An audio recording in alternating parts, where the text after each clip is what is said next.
The pituitary is an important gland in the body, and it is often referred to as the master's gland.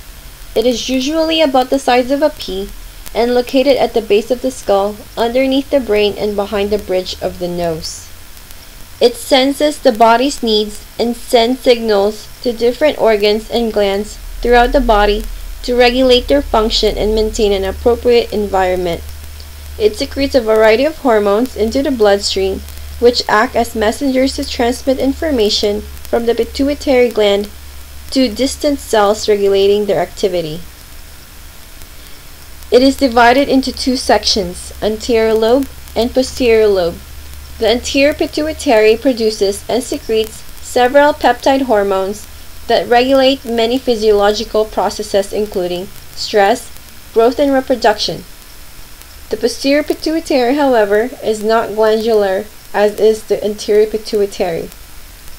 Instead, it is largely a collection of axonal projections from the hypothalamus that terminate behind the anterior pituitary and assist in the storage and release of the hormones oxytocin and antidiuretic hormone.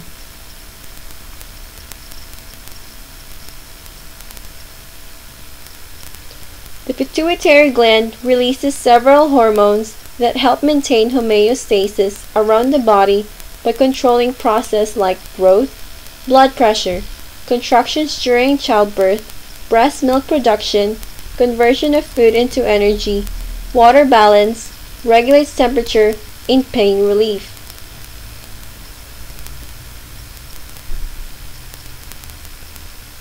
Here are the different hormones of the pituitary gland. The anterior pituitary gland hormones include prolactin, which stimulates the secretion of breast milk, adrenocorticotropic hormone, triggers the adrenal glands, which regulate stress response with the release of hormones such as cortisol and aldosterone. Thyroid stimulating hormone stimulates the thyroid glands to release thyroid hormones. It controls basal metabolic rate and plays an important role in growth and maturation.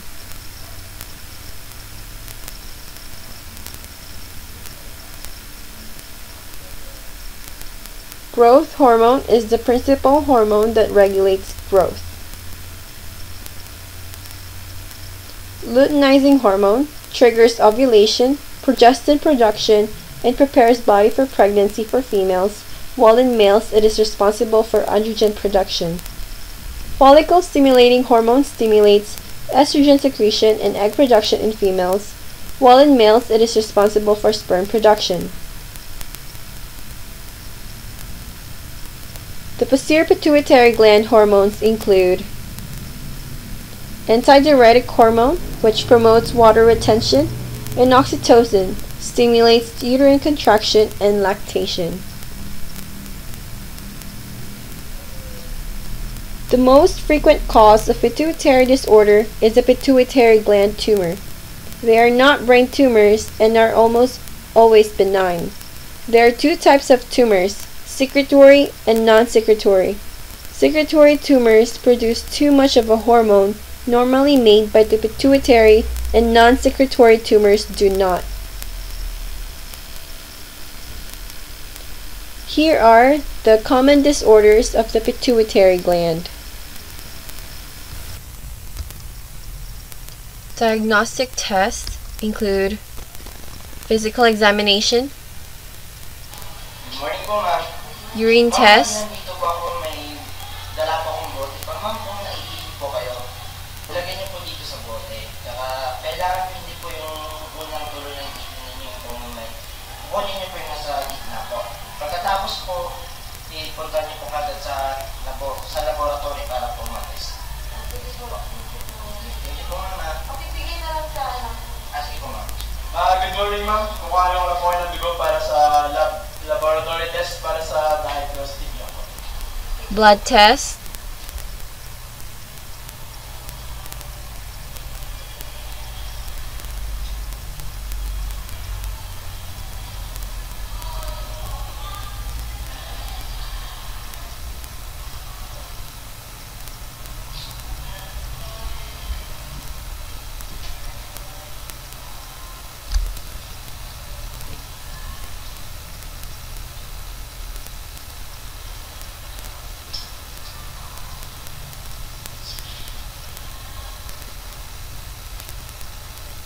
CT scan, MRI scan. Common signs and symptoms of pituitary disorders include nausea, vomiting,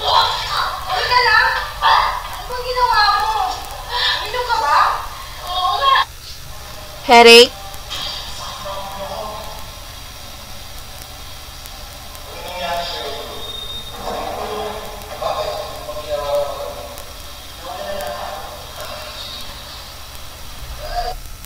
visual disturbances,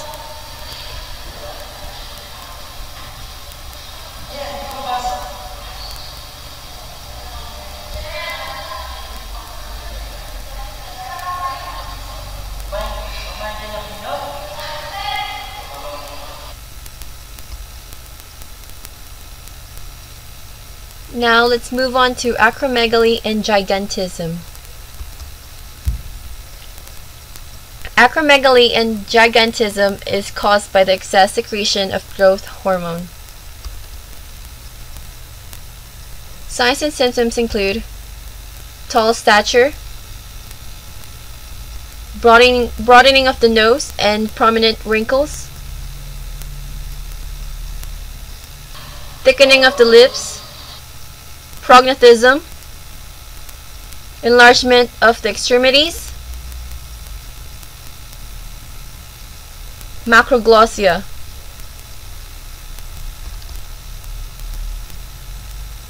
Hyperprolactinemia. Hyperprolactinemia is a condition characterized by excess prolactin. The hypersecretion can be caused by a milk-secreting tumor called prolactinoma. Signs and symptoms include low sex drive, galactorrhea, infertility, absent or irregular periods. Syndrome of inappropriate antidiuretic hormone. Syndrome of inappropriate antidiuretic hormone occurs when the body produces an excessive amount of antidiuretic hormone. Signs and symptoms include irritability, loss of appetite, high specific gravity of urine, cramps,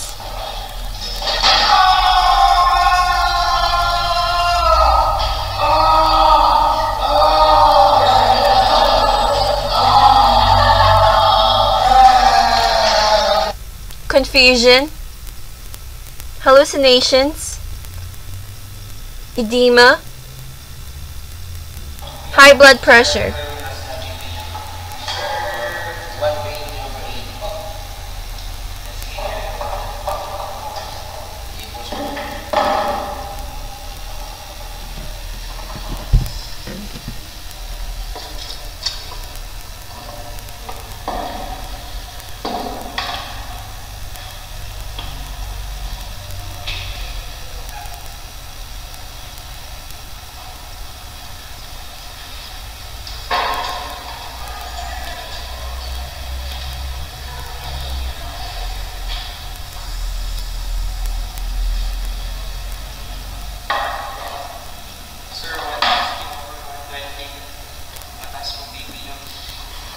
Seizures,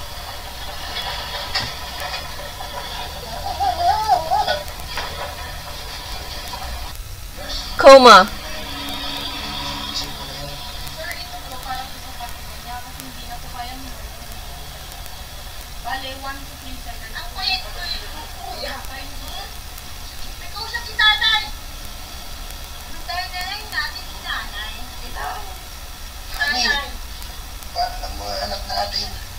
Parang nung bunso natin si Jingjing. Itong gwapong-gwapong si Junjun. At hindi ko alam kung anong nangyari kay Mikmik. Bakit siya nagkaganyan? Kailangan mo lang gumising. Kailangan na kita. Kailangan ka na namin.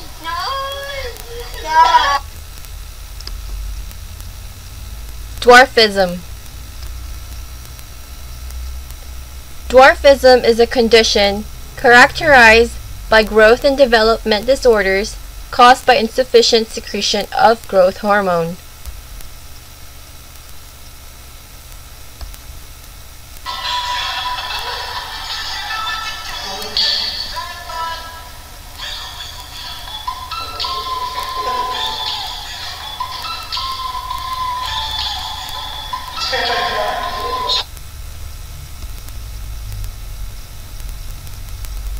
Diabetes insipidus.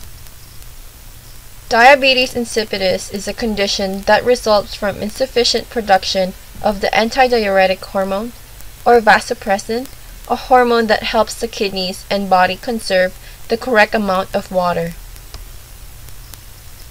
Signs and symptoms include polydipsia, dehydration,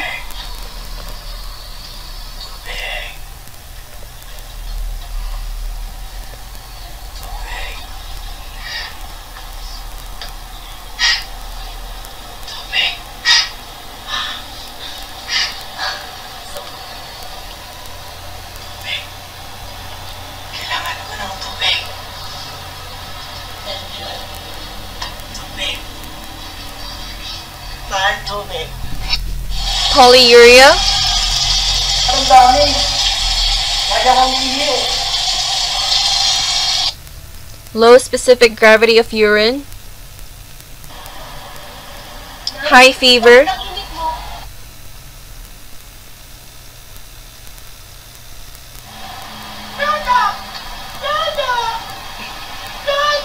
Hey! 3 years old ka na, hindi ka pa marunong maglakad? Hey! I'm busy.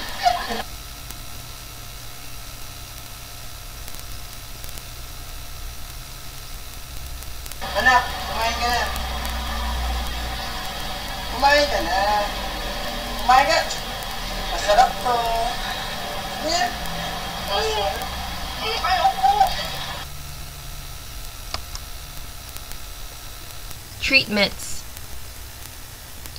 surgical removal of tumor, Lord, sana po gabayan niyo po kami sa operasyon na to at maging successful ang operasyon ni patient tulad niya. Bigyan niyo po ng lakas ang ating surgeon at ang ating mga doctors. Thank you po. God bless us all. Amen. Captain.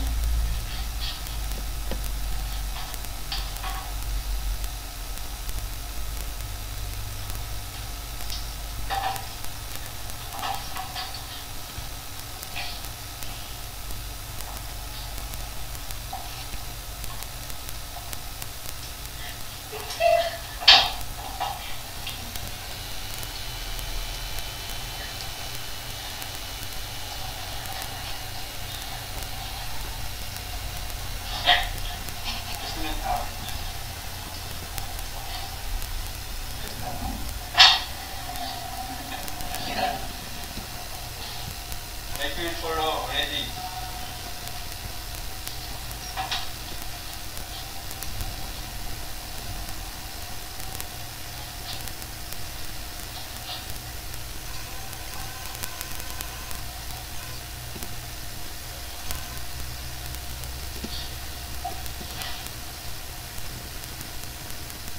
Radiotherapy causes a gradual reduction in tumor size and hormone release. Hormone therapy. Dopamine agonists to correct hormone levels for the majority of pituitary disorders. Growth hormone replacement therapy for dwarfism. Vasopressin therapy for diabetes insipidus. Additional information.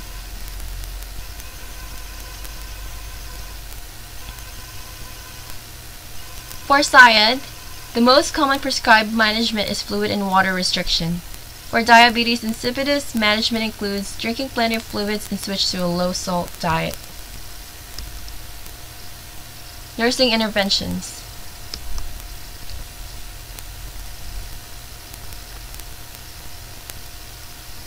Good morning, ma'am. Lalagyan ng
Una ko ha.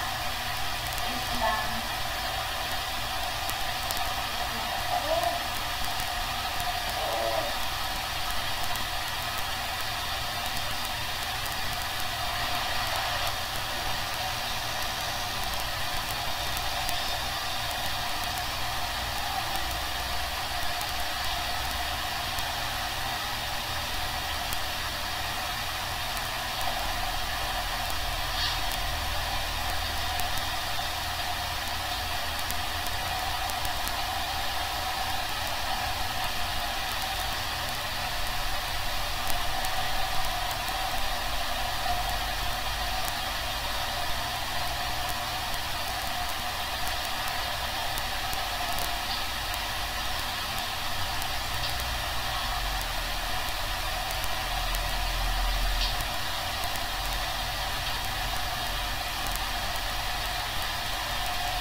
Morning, mama. May lalagyan ng papa gamot na.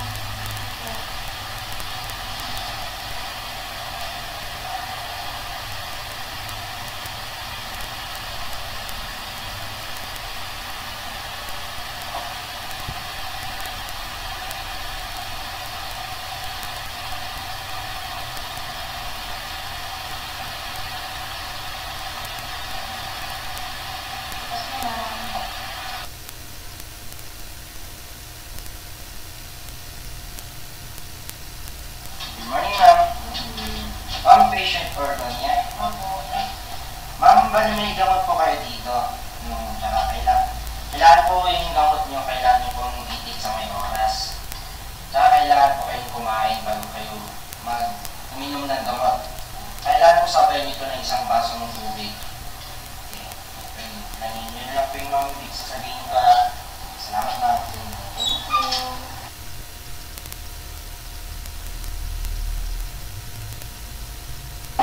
Pumunta mo na dyan ha. Hi, good morning po. Good morning po.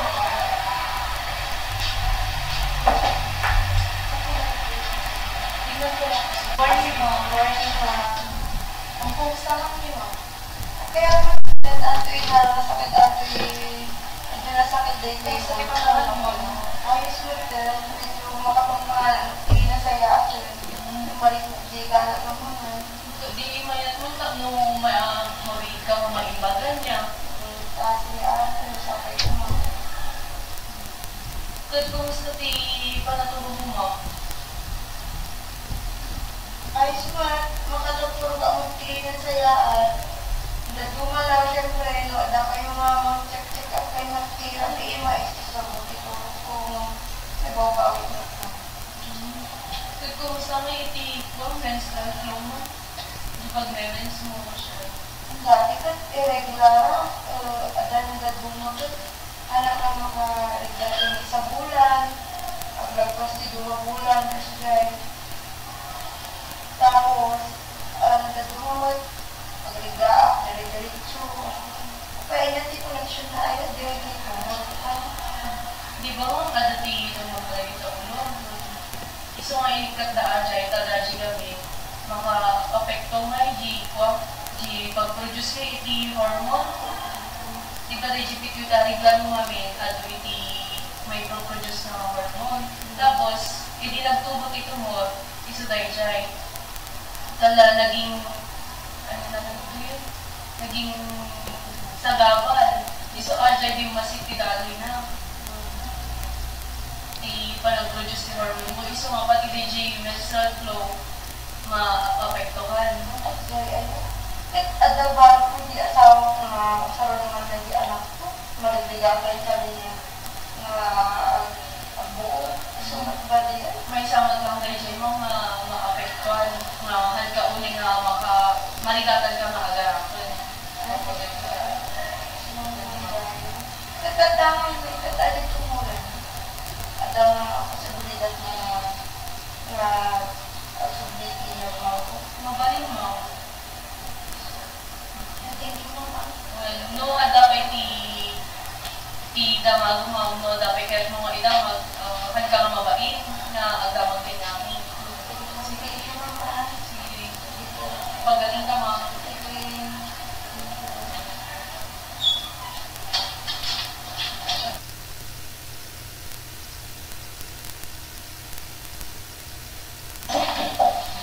Anak,